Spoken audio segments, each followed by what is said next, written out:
நீங்கள் தவறவிட்ட எபிசோடுகளை இப்பொழுதே காணுங்கள் உங்கள் Tandivan.com மற்றும் Tandivan யூடியூப் சேனலில்.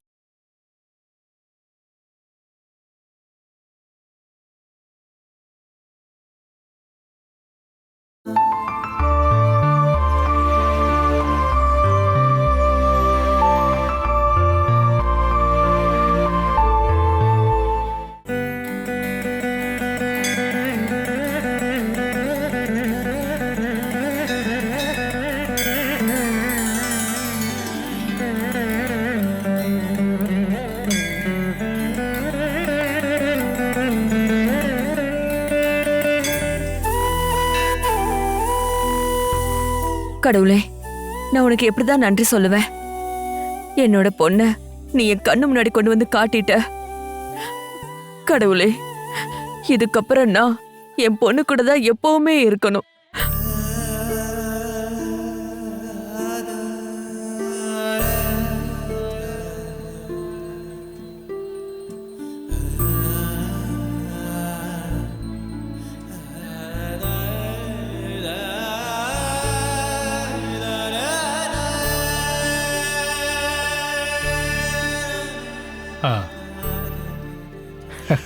இந்தாங்கம்மா.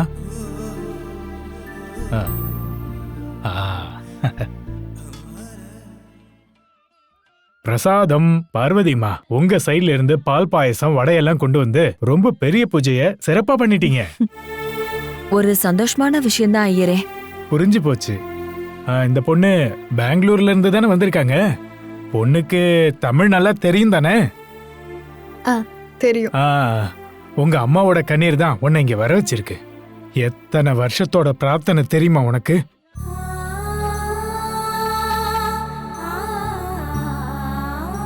நீ கோயிலுக்கு வந்தாலும் வரலனாலும் நீ என்னைக்குமே கும்பிட வேண்டியது இந்த அம்மாவைத்தான்.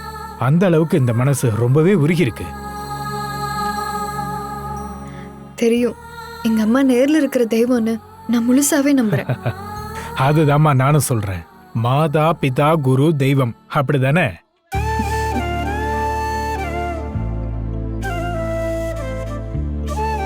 செக்கப் ட்ரீட்மெண்ட் எல்லாம் சரியா நடக்குதுல்ல இந்து? நடக்குது. உண்மையை சொல்லணும்னா உங்க குடும்பத்துக்கு இந்துலேகா வந்த பிறகுதான் பார்வதியோட வாழ்க்கையில ஒரு புது வெளிச்சம் வந்திருக்கு.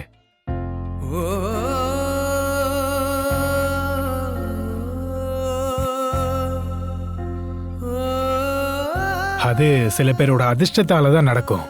வலது காலை எடுத்து வச்சு ஒரு வீட்டுக்குள்ள போனாக்கா அந்த வீடு திவ்யமா இருக்கும்.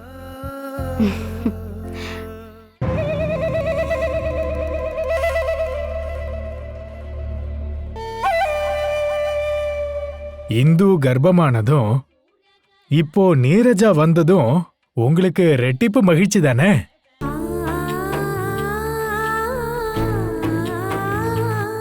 உங்களுக்கு வலதுபுறமும் இடதுபுறமும் நிக்கிறதுக்கு இப்போ 2 பொண்ணுங்க இருக்காங்க. எல்லாமே பகவானோட அருளால தான் நடந்திருக்கு. நீங்க சொல்றது கரெக்ட் தான்.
நீரஜா, சந்தோஷமா சாமி கும்பிட்டியாமா?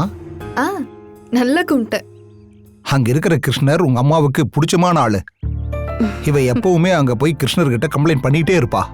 அந்த கோயிலுக்கு முன்னாடியே போய் தன்னை மறந்து கிருஷ்ணர்கிட்ட இவ வேண்டிக்கிட்டு இருக்கிறதா ஊர்க்காரங்க சொல்லுவாங்க.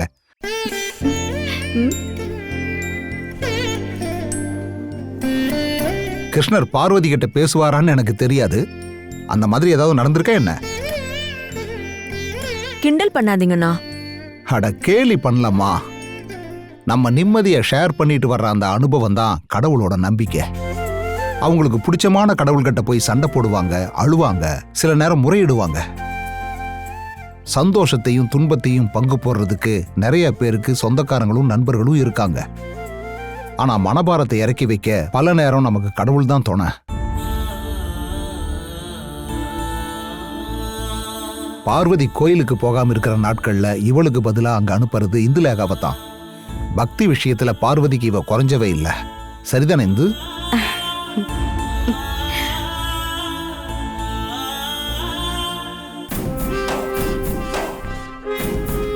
வாங்க போலாம்.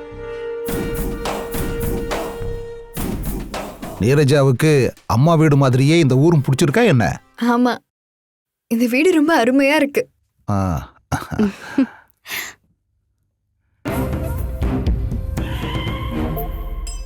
இங்க பாரு, ஒன்னா வெளியே போறதெல்லாம் நல்லதுதான். பார்வதியோட நிழலா இருக்காளே அந்த இந்துலேகா, அவகிட்ட ஜாக்கிரதையா இருக்கணும்.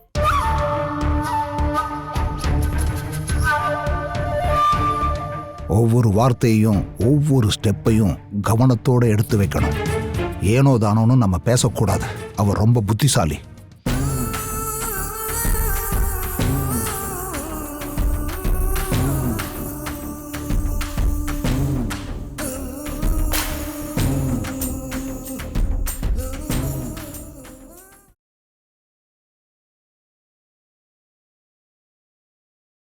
இந்து, நான் கிட்ட ஒன்னு கேட்பேன். ஆனா நீ உண்மையதான் சொல்லணும். என்னம்மா? ஏன் நீ ரொம்ப டல்லா இருக்க? ஏதாவது பிரச்சனையா? அந்த மாதிரிலாம் எதுவுமே இல்லம்மா. அப்படியெல்லாம் சொல்லாத. நான் உன்னை கோவில்லே கவனிச்சேன். எதுவா இருந்தாலும் சொல்லு, நான் தெரிஞ்சுக்கணும். என்ன பிரச்சனை சொல்லு. அப்படிலாம் ஒண்ணும் கிடையாதுமா. எனக்கு என்ன மூட் ஆஃப் இருக்கு? என்னோட மனசுக்குள்ள ஏதோ ஒரு விஷயம் தோணிட்டு இருக்கு. என் பொண்ணு வந்ததுனால நான் அவன் மேல பாசம் காட்டிட்டு உன்னை அப்படியே விட்டுருவேன்னு நீ நினைச்சிட்டு இருக்கியா? ஐயோ அம்மா, அப்படிலாம் நான் பண்ண மாட்டேன்னு உனக்கே தெரியும்ல. நான் அந்த மாதிரி நினைச்சு கூட பார்க்கலம்மா. நீ அப்படி யோசிச்சாலும் அதுல எந்த தப்புமே கிடையாது. அதெல்லாம் ஜென்ரலா வரதுதான். 2வது குழந்தை பிறக்கும்போது குழந்தைக்கு தோணும், ஐயோ அம்மா இனிமே என்கிட்ட பாசம் காட்ட மாட்டாங்கன்னு. இங்க பாரு, இப்போ நான் உன் மேல காட்டிட்டு இருக்கிற பாசம் எல்லாம் எக்காரணத்தை கொண்டும் குறைய வாய்ப்பே இல்லை.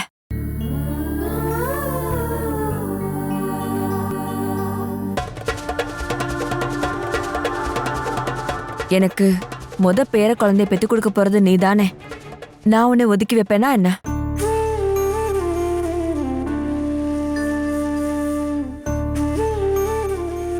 அப்புறம் பாசம் மட்டும் இல்ல, என்னோட சொத்தும் உன்கிட்ட தான் வந்து சேரும்.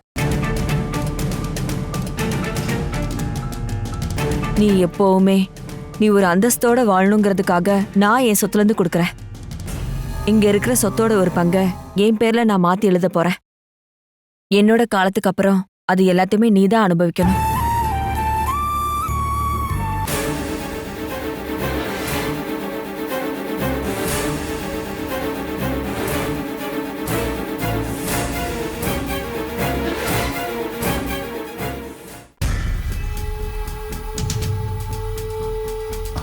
அது வந்து நீங்க தான் சொல்லணும்.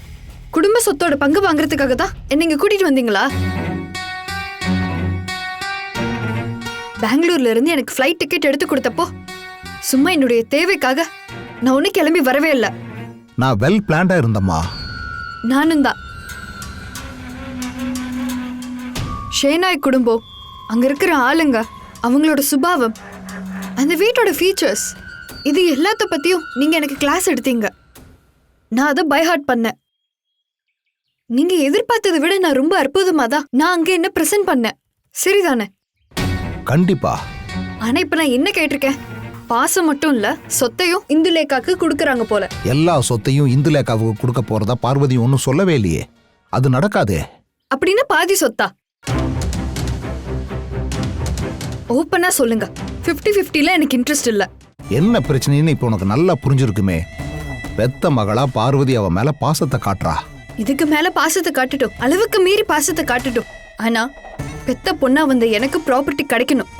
பாதி இல்ல, எல்லாமே கிடைக்கணும். அதுதானே நம்ம 2 பேருக்குள்ள இருக்கிற அக்ரிமெண்ட்.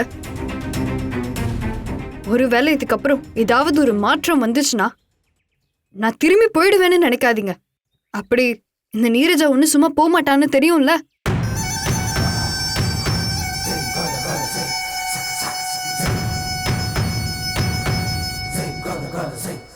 பார்வதி இல்ல, இந்துலேகா தானே உனக்கு பிரச்சனை. ஆமா, அந்த பொண்ணுகிட்ட இத்தனை நாளா நான் ரொம்பவே பாசத்தை காட்டிக்கிட்டு இருந்தேன். சொல்ல போனா அனுதாபத்துல உண்டான பாசம்தான் அது. இப்ப டக்குன்னு என்னோட முடிவுல மாற்றத்தை காட்ட முடியாது. அதனால தேவையில்லாத சந்தேகம் வரும். பார்வதியோட மனசுல சந்தேகத்துக்கான விதைய கூட நம்ம போடக்கூடாது. அது நமக்கு பிரச்சனையாயிடும். இப்ப நீங்க என்ன பண்ண போறீங்க?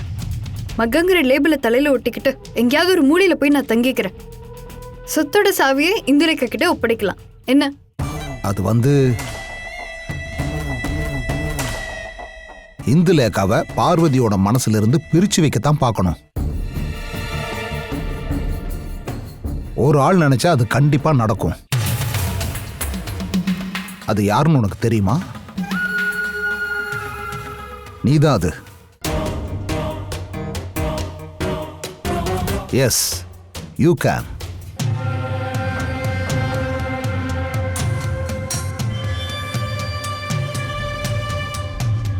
ஒரு விஷயம் நல்ல தெளிவா இருக்கு.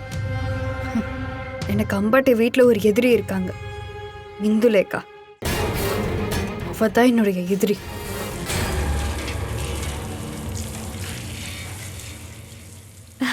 ஆஹா, என்ன இது பண்ணிட்டு இருக்க? இதெல்லாம் பண்றதுக்கு தான் ரோசம்மா இருக்காங்கல்ல, நீ ஏன் இந்த வேலையெல்லாம் செஞ்சுட்டு இருக்க? இதெல்லாம் அவ்வளோ பெரிய வேலை இல்லைம்மா. சின்ன சின்ன வேலைகள் எல்லாம் பண்ணணும்னு டாக்டர் சொன்னதை நீங்க மறந்துட்டீங்களா? ஏதோ முடிஞ்சிடுச்சு.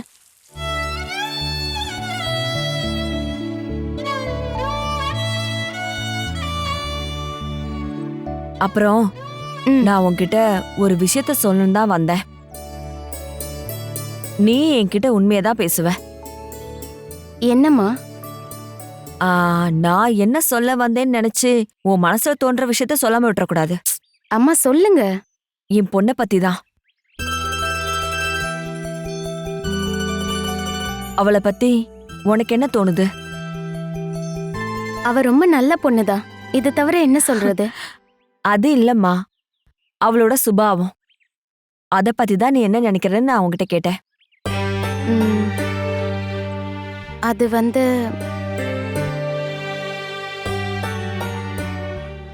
அம்மா, நான் இப்ப என்ன நினைக்கிறேன்னா, நீங்க தப்பா நினைக்காதீங்க. நான் உங்ககிட்ட என்ன சொல்ல விரும்புறேன்னா, சொல்லுமா. நான் எதிர்பார்த்ததை விட ரொம்ப நல்ல பொண்ணுதான் நீரஜா. நீ என்ன பயமுறுத்திட்ட. எப்பவுமே உனக்கு விளையாட்டு தான். நல்ல பொண்ணுதாம்மா. பெங்களூர் மாதிரி இருக்க ஒரு பெரிய சிட்டில வளர்ந்தோம் படிச்சோங்கிற எந்த ஒரு பந்தாவும் கிடையாது. நம்ம ஊருக்கு வெளியே ஆம்பளைங்களும் பொம்பளைங்களும் எல்லா நேரமும் மொபைல்ல தான் நோண்டிக்கிட்டு இருப்பாங்க, இல்லைன்னா லேப்டாப்பை யூஸ் பண்ணுவாங்க. அப்படிப்பட்ட பழக்கம்லாம் நீரஜாவுக்கு இல்ல. பாசம் அன்பெல்லாம் நிறைய இருக்கு. ஆளுங்க கிட்ட நடந்துக்கிற விதம் மரியாதையும் காட்ட தெரியுது. ஏன்னா வளர்ந்தது அங்கேயா இருந்தாலும் இந்த வயித்துக்குள்ள தானே இருந்திருக்காங்க. நீங்க பிரசவிச்ச பொண்ணு தப்பான வழிக்கு போகவே மாட்டாங்க. உன் வாயில இருந்து இந்த வார்த்தையை கேட்கும்போது நிம்மதியா இருக்க.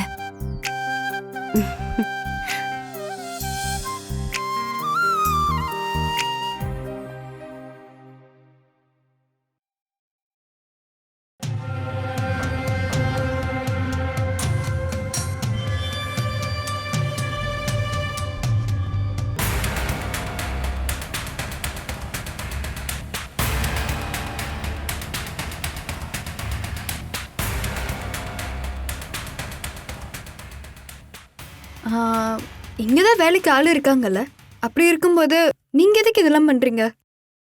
அம்மாவோட ட்ரெஸ் எல்லாம் துவைக்கிறதும் அயன் பண்ணி வைக்கிறதும் நான் தான். அம்மாவுக்கும் நான் பண்ணாதான் பிடிக்கும். நான் பண்ணும்போது ரொம்ப பொறுப்பா ரொம்ப சந்தோஷமா இந்த வேலையை பார்ப்பேன். எந்த பொறுப்பையும் உனக்கு கொடுக்க கூடாதுன்னு தான் நான் பிளான் பண்றேன். நமக்கு பிடிச்சவங்களுக்காக இந்த மாதிரி வேலையெல்லாம் பார்க்கும்போது ரொம்ப சந்தோஷமா இருக்கும். அருண் மாமாவோட ட்ரெஸ்ஸே இதுல இல்லையே. அத நீங்க அயன் பண்ண மாட்டீங்களா? என் வீட்டுக்கார் எல்லாத்தையும் வெளியே கொடுத்துதான் வாஷ் பண்ணுவாரு. ஆரம்பத்துல இருந்து அதான் பிடிக்கும். ஓ அப்படியா? உன் கையால அவர் ட்ரெஸ் நீ தொடுறது கூட அவருக்கு பிடிக்கலன்னு சொல்லு.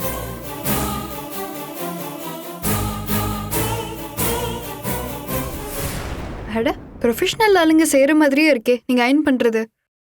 எங்க இருந்து கத்துக்கிட்டீங்க? நான் ஒரு ஐடியாவால தான் இதெல்லாம் பண்றேன். ஒருவேளை அயன் பண்றதுல அனுபவம் இருக்கா என்ன? ஒருவேளை அனுபவம் இருந்தா என்ன நீரஜா? எந்த ஒரு தொழிலுக்கும் அதுக்கான அந்தஸ்து இருக்கு. திருடுறதையும் ஏமாத்துறதையும் தொழிலா பண்ணாம இருந்தா போதும்.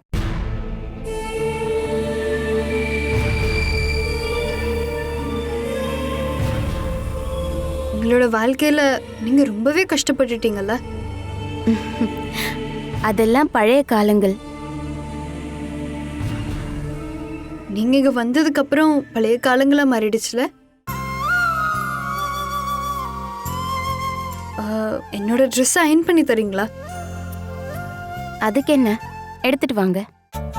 இப்ப வரேன். ம்.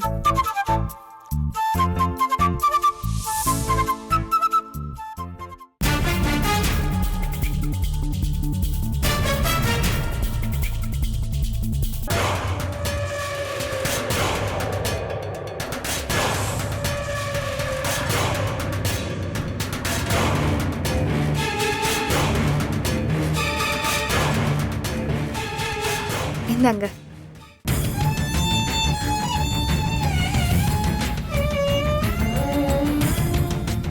என்ன இருந்தாலும் தேய்ச்சிட்டு தானே இருக்கீங்க. ஏதாவது பிரச்சனையா இருக்கா? இல்ல. அது என்ன, உங்களோட வாய்ஸ்ல வேற ஒரு டோனா இருக்கு? நான் எந்த டோனையும் யூஸ் பண்ணல நீரஜா. நீ ஸ்மார்ட்னு எனக்கு தெரியும்.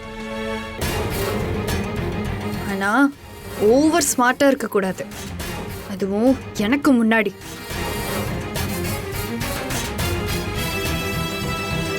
அம்பாட்டியோட ஃபேமிலியில ஆளினால இருக்கிற ஒரு பாவனை உனக்குள்ள இருக்கு. அதை கைக்குள்ள வச்சிருந்தாலே போதும். இந்த நீரஜா கிட்ட காட்டக்கூடாது. நீரஜா, இப்போ உனக்கு என்னாச்சு? நான் எதுவுமே சொல்லலையே. அது மட்டும் இல்லாம நீ என்கிட்ட என்ன சொல்ல முடியும்? இந்த வீட்ல நான் யாருங்கிறத உனக்கு தெரியும்ல? தெரியுமா என்ன?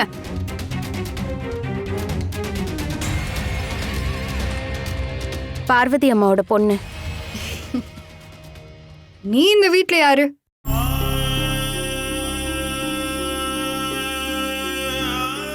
ஒரு கேள்வி கேட்கும்போது அதுக்குண்டான பதில் எனக்கு சொல்லணும். சொல்லு. வாண்டடா இந்த வீட்டுக்குள்ள வந்தவ தானே நீ? இல்லையே, அதெல்லாம் உனக்கு தெரியாதா என்ன? எல்லாத்தையும் முழுசா தெரிஞ்சுக்கிட்டு தான் ஒரு ஆள் கிட்ட இந்த மாதிரி கேட்கணும். ஷேனாய் குடும்பத்துல இருக்க அருணோட பொண்டாட்டி தான் நானு. கால் காசுக்கு வழி இல்லாத பொண்டாட்டி. ஷேனாய் குடும்பத்துக்கு மருமகளா வந்தப்போ நீ எத்தனை பவுன் இந்த வீட்டுக்கு கொண்டு வந்த? எந்த மாடல் கார் என்னுடைய மாமாக்கு வரதட்சணையா கொடுத்தீங்க? எத்தனை கோடி ரூபாய் பேங்க் பேலன்ஸா இருக்கு? நீங்க கேட்ட எதுவுமே நான் கொண்டு வரல. அது எல்லாத்தையும் கொடுக்குற வீட்டுல இருந்து நான் ஒன்னும் வரல. நகையும் பணமும் வச்சு துலாபாரத்துல எடை போடுற பொண்ணு தேவைப்பட்டிருந்தா அதுக்கு ஏத்த மாதிரி குடும்பத்துல இருந்து அவர் கல்யாணம் பண்ணிருக்கலாம்.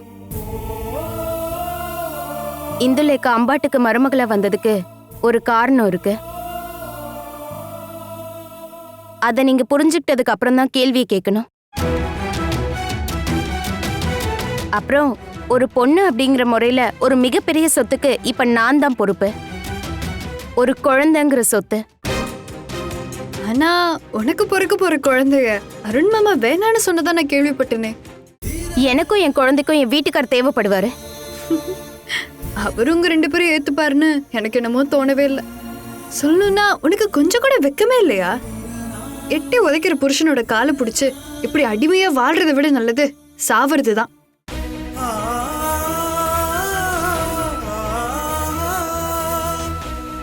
என்ன நீ எதுவுமே பேசாம நின்றுட்டு இருக்க? நீ ரொம்ப புத்திசாலி தானே, பதில சொல்லு. எனக்கு பேச தெரியாம நான் ஒன்னும் பேசாம இல்ல. என் அம்மாவோட பொண்ணா நீ இப்ப இருக்க, அதனாலதான் அமைதியா இருக்க. ஓ, இல்லனா நீ அப்படி முழுங்கி இருப்பியா?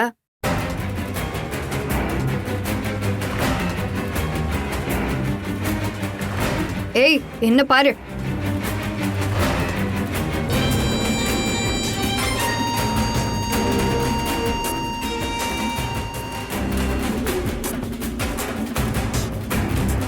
என்ன 2 பேரும் ரகசியமா பேசிட்டு இருக்கீங்க? ஒன்றும் இல்லை, இந்த உங்களோட ட்ரெஸ் அயன் பண்ணுறதை பார்த்துட்டு அப்படியே எங்கே இருந்துட்டேன். ரொம்ப சூப்பராக அயன் பண்ணுறா, எனக்கு சொல்லிக் கொடுன்னு சொல்லிட்டு அவகிட்ட சொல்லிட்டு இருந்தேன். இவ என்ன வேலை பார்த்தாலும் அதுல ஒரு அழகு தெரியும். ஆளை பார்க்கும்போது ரொம்ப பந்தா இல்லை, அகங்காரம் இல்லை. இவ ஒரு பாவம். என்னை பத்தி சொல்ற ஆளும் அந்த மாதிரி தானே.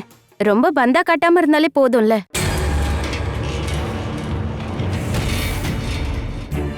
சொல்ல போனா நான் ரொம்ப அதிர்ஷ்டசாலிதான். அடக்கமும் ஒழுக்கமும் இருக்கிற ஒரு வளர்ப்பு மகளும் நான் பெத்த பொண்ணும் கிடைச்சிருக்கால.